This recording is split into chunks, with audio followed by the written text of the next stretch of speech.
Lila hockt auf einem Baumast am Waldrand, wo sie gut ins Dorf sieht. Dort ist sie gern, wenn sie über etwas am Nachdenken ist. Es ist einfach nicht fair.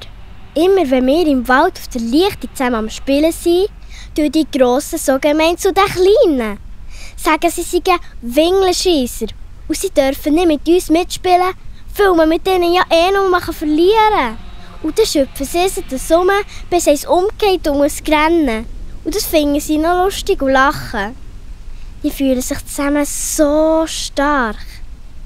Die Kleinen tun mir wirklich leid. Ich würde ihnen ja gerne helfen. Ich kann aber nicht. Oder getraue mich nicht. Wenn ich etwas sagen würde, würde sie auch gemein zu mir tun und mich nur auslachen und verplagen. Was kann ich schon machen? Da kommt mir gerade der Joshua in den Sinn. Der hat ganz extrem auf Gott gehört und nicht gesagt, das ist ein komischer Plan, das mache ich sicher nicht.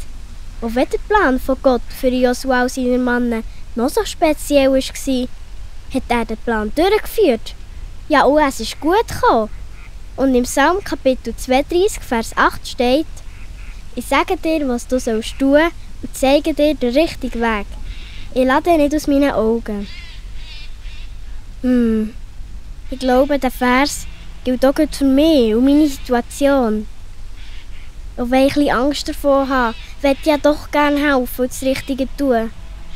Ja, dann bitte ich doch einfach Gott um seine Hilfe und eine tolle Idee, wie ich helfen kann.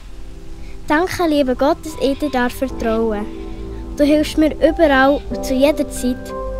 Das macht mir Mut. Amen.